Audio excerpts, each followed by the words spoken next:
नमस्ते सबको। मैं सत्यनिष्ठ आर्या जो एक जमाने में मुस्लिम हुआ करता था, तब मेरा नाम था सनीउर रहमान। तो एज ए मुस्लिम आपको ये समझने में ज्यादा तकलीफ नहीं हो रही है कि मुस्लिम घर में पैदा हुआ था, सऊदी अरब में पैदा हुआ था, 21 साल उधर ही रहा, तो इसको कुरान का नॉलेज तो जरूर होगा। हाँ, आप ठीक समझे। तो इसलिए मैं कुरान की कुछ आयतों को अनुवाद के साथ आप लोगों को समझाना चाहता हूं। लेकिन ये अनुवाद सुनने और समझने से पहले आपको कुछ शब्दों के साथ परिचित होना है, जैसे मुशरिक। मुशरिक मतलब अल्लाह के साथ शरीक करने वाला, यानी अल्लाह की जगह किसी और को पूजना। मतलब मूर्ति पूजा जो लोग भी कर रहे हैं वो सारे इस्लाम के नजर में, मुस्लिमों के नजर में वो लोग मुशरिक है। और एक शब्द है काफिर। काफिर मतलब एक तरह का बोल सकते हैं नास्तिक, जो कोई भी खुदा को नहीं मानता। मैं हमेशा बोलते रहता हूं कि इस्लाम जो है वो अरब साम्राज्यवादी एक मतवाद है, सिर्फ ये धर्म नहीं है, ये मतवाद है जिसमें नॉन मुस्लिमों को हत्या करना कुरान के अनुसार जायज है।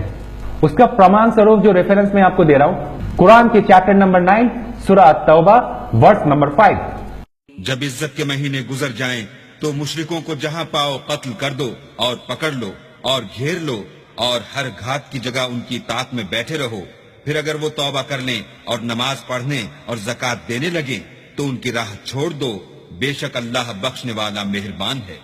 ये अनुवाद सुनने के बाद अगर कोई भी ये बोलेगा कि इस्लाम शांति का धर्म है, Islam is the religion of peace, तो ये जो बात बोलेगा उसके बारे में सिर्फ मैं एक ही कमेंट कर सकता हूं कि ये और कोई भी नहीं, सिर्फ एक दलाल है, इस्लाम का दलाल है और कुछ भी नहीं। जो भी हो, अभी आने वाली ये आयत में आपको दिखाने वाला हूं कि अल्लाह यानी मुस्लिमों का रब कैसे मुस्लिमों को, मतलब जिहादियों को कैसे उकसा रहा है कि जाओ नॉन मुस्लिमों के खिलाफ लड़ो। यह आयत आपको मिलेगा कुरान चैप्टर नंबर 9 सूरह तौबा वर्स नंबर 14। उनसे खूब लड़ो, अल्लाह उनको तुम्हारे हाथों से अजाब में डालेगा और रुस्वा करेगा और तुमको उन पर गलबा देगा और मोमिन लोगों के सीनों को शिफा बख्शेगा।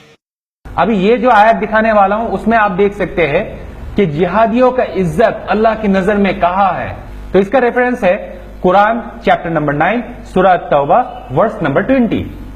जो लोग ईमान लाए और वतन छोड़ गए और अल्लाह की राह में माल और जान से जिहाद करते रहे, अल्लाह के हां उनके दर्जे बहुत बड़े हैं और वही मुराद को पहुंचने वाले हैं। चलो, बहुत इज्जत है अल्लाह के सामने जो लोग नॉन मुस्लिमों को कत्ल करते हैं, जबा करते हैं। लोग जिहादी क्यों ना बने। चले अभी हम ये आयत को देख लेते हैं, जिस आयत में अल्लाह खुद बोल रहा है कि तुम्हारे माँ बाप जो तुम्हें जन्म दिया है उसके साथ रिश्ता मत रखो, और उस मोहम्मद की बात सुनो जो ना तुम्हारे बाप है ना तुम्हारे रिश्तेदार है।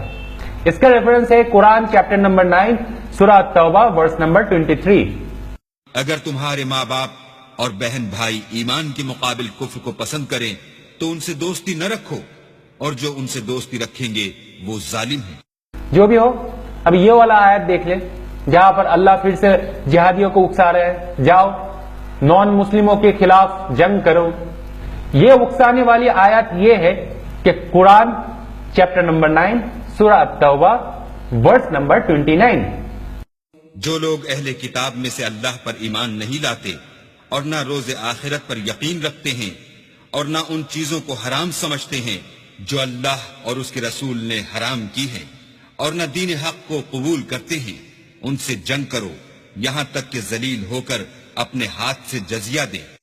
अभी ये देख ले कि जो लोग जिहाद करने के लिए नहीं जाते, अल्लाह तो कुरान में बोल दिया है कि तुम जिहाद करो, लेकिन जो अल्लाह के ये हुक्म को नहीं मानते उन लोगों के बारे में कुरान चैप्टर नंबर 9 सूरह तौबा वर्स नंबर 38 एंड 39 में क्या बोला जा रहा है, आप खुद ही देख लें।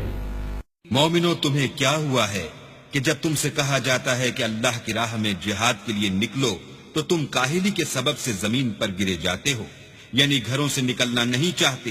क्या तुम आखिरत की नेमतों को छोड़कर दुनिया की जिंदगी पर खुश हो बैठे हो? दुनिया की जिंदगी के फायदे तो आखिरत के मुकाबिल बहुत ही कम हैं। अगर तुम न निकलोगे तो अल्लाह तुमको बड़ी तकलीफ का अजाब देगा और तुम्हारी जगह और लोग पैदा कर देगा जो अल्लाह के पूरे फर्मा बरदार होंगे और तुम उसको कुछ नुकसान न पहुंचा सकोगे, और अल्लाह हर चीज पर कुदरत रखता है। یہ تو تھا قرآن کے چیپٹر نمبر 9 سورہ توبہ کا تھوڑا سا جھلک. پورا قرآن تو ابھی باقی ہے میرے دوست.